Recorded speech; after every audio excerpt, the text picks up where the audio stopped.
В волгоградском поселке Иловля произошел инцидент между местными цыганами и русским жителем из-за земельного участка, который едва не перерос в драку.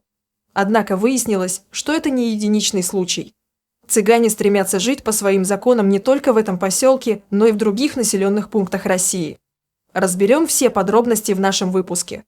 Подпишитесь на канал, чтобы не пропустить новые видео.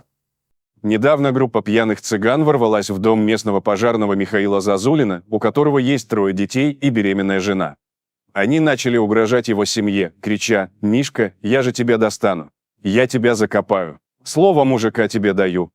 Зазулин вызвал полицию, но это не принесло результатов.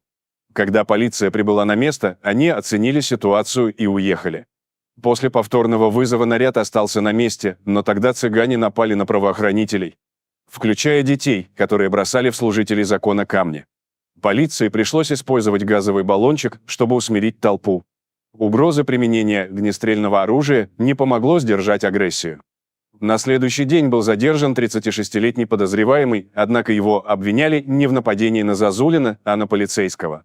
Зазулин вынужден был всю ночь дежурить у дверей с ружьем. После всего он боялся покидать дом несколько дней из-за угроз соседей. Их предупреждение о намерении тихо разобраться лишь усилило его страхи.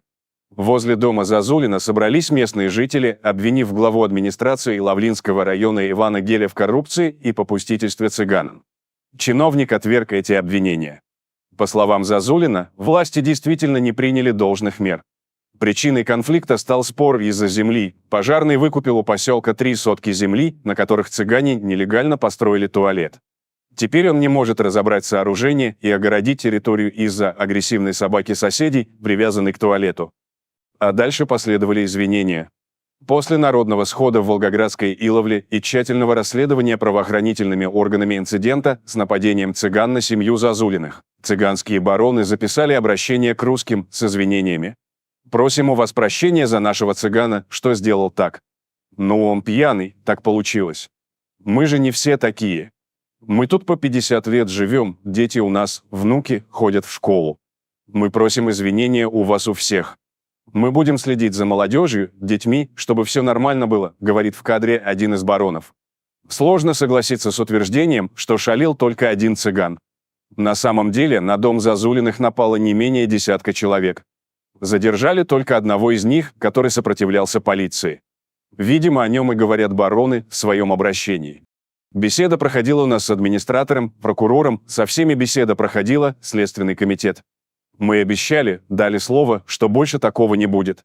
По молодежи гарантируем, будет спокойно себя вести, как надо. Мы за них поручаемся, вторит следующий цыган. Авторитетные цыгане заверяют, что теперь они сами будут контролировать поведение своих соплеменников, пресекая любые беспорядки. Они также призывают обращаться к ним по всем спорным вопросам. Мы за свою молодежь будем отвечать, чтобы мирно все было. Если что-то случится, обращайтесь к нам, звоните, мы это исправим. Ну что же. Надеемся, так оно и будет. В конце концов, жить в согласии – это всегда приоритет. Давайте перенесемся в Новосибирскую область. Конец июля ознаменовался инцидентом в электричке Новосибирск-Болотная. В самом конце пути в вагон вошла группа пьяных цыган численностью не менее 30 человек. Как только поезд тронулся, один из них внезапно вскочил и начал наносить удары ножом пассажиру, сидящему рядом. Это стало сигналом для остальных членов группы, которые тоже начали нападать на жертву. Пассажиры в панике начали покидать вагон, женщины держали двери закрытыми, чтобы цыгане не смогли пройти. Одна из женщин выбежала босиком, так как кто-то из группы украл ее обувь. Поезд продолжил движение без остановок и остановился только на конечной станции. На протяжении 10 минут пути никто не пришел на помощь человеку. Когда электричка остановилась, цыгане быстро покинули вагон и исчезли. На станции присутствовала только карета скорой помощи, полиции не было. Судьба пострадавшего мужчины остается неясной. А вопрос о задержании банды цыган пока остается открытым. Вспомним другой заметный случай. Этой весной в селе Тыгиш Свердловской области на русскую семью напали цыгане, угрожая расправой. Изначально женщины разместили объявление о поиске мастеров для установки забора вокруг дома.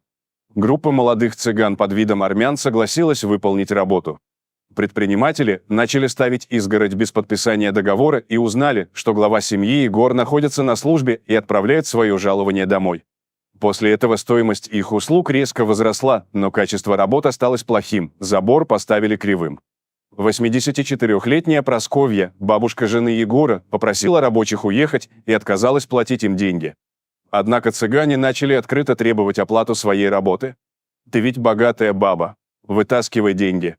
Так говорил один из них. Сумма, которую требовали, была весьма значительной, свыше 400 тысяч рублей. Угрозы сопровождались обещаниями, что женщины не выживут.